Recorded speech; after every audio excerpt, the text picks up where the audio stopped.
देश में राज्यसभा की 57 सीटों में से 41 का फैसला हो गया है। अब सिर्फ 16 सीटों पर चुनाव होना है। जिन राज्यों में निर्विरोध चुनाव हुआ है वहां 10 जून को वोटिंग नहीं होगी। सिर्फ 4 राज्यों में मतदान कराया जाएगा। तो किस किस राज्य में होगा मतदान और कहां-कहां हुआ है निर्विरोध चुनाव, देखिए ये रिपोर्ट। देश के 15 राज्यों की 57 सीटों पर 10 जून को वोटिंग होनी थी, लेकिन अब वोटिंग की जरूरत सिर्फ 4 राज्यों की 16 सीटों पर पड़ेगी। 11 राज्यों की 41 सीटों पर चुनाव निर्विरोध हो जाएगा। आज नामांकन वापसी का अंतिम दिन था। ऐसे में शाम को जैसे ही नामांकन वापसी का समय खत्म हुआ, चुनाव आयोग की ओर से परिणाम घोषित कर दिए गए। जिन राज्यों में वोटिंग होनी है उसमें महाराष्ट्र की 6, कर्नाटक और राजस्थान की 4 और 2 सीटें हरियाणा की हैं। इसके अलावा जहां चुनाव निर्विरोध हुआ है उसमें यूपी की 11 सीटें, जिसमें से बीजेपी को 8 और सपा को 3 सीटें मिली हैं। तमिलनाडु की 6 सीटों में से डीएमके को 3, एआईडीएमके को 2 और 1 सीट कांग्रेस के खाते में आई है। बिहार की 5 सीटों में से बीजेपी और आरजेडी को 2-2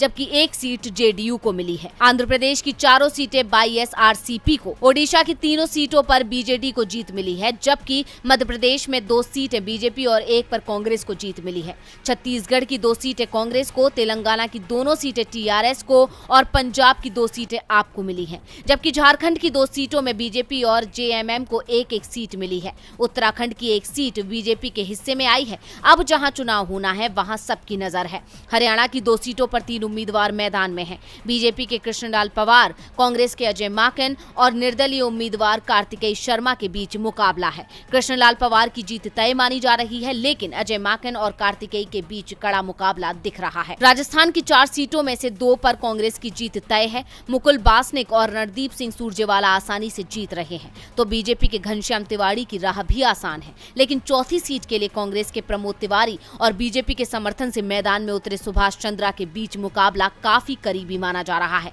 बात कर्नाटक की करें तो यहाँ की 4 में से 2 सीटों पर बीजेपी की जीत तय है और 1 पर कांग्रेस की, लेकिन बीजेपी ने यहाँ 3 उम्मीदवार उतार दिए हैं और कांग्रेस ने 2। जेडीएस ने भी उम्मीदवार उतार कर मुकाबला त्रिकोणीय कर दिया है। बीजेपी की ओर से वित्त मंत्री निर्मला सीतारमण और जग्गेश की जीत तय है। तीसरे उम्मीदवार लहर सिंह फंसे हुए हैं, तो कांग्रेस के जयराम रमेश आसानी से जीतते दिख रहे हैं। कर्नाटक कांग्रेस के महासचिव मंसूर अली खान को पार्टी ने दूसरा उम्मीदवार बनाया है, वो मुश्किल में दिख रहे हैं। मंसूर अली खान राज्यसभा के पूर्व उपसभापति के रहमान खान के बेटे हैं। यहाँ पर जेडीएस की तरफ से कुपेंद्र रेड्डी मैदान में है। यहाँ दूसरी वरीयता के वोटों से ही चौथी सीट पर फैसला हो पाएगा। महाराष्ट्र में भी ऐसे ही हालात हैं। यहाँ की 6 सीटों में बीजेपी को 2, कांग्रेस, शिवसेना और एनसीपी को 1-1 सीट आसानी से मिल रही है, लेकिन बीजेपी और शिवसेना ने 1 उम्मीदवार अतिरिक्त उतार दिए हैं और उनके बीच ही मुकाबला फंसा हुआ है।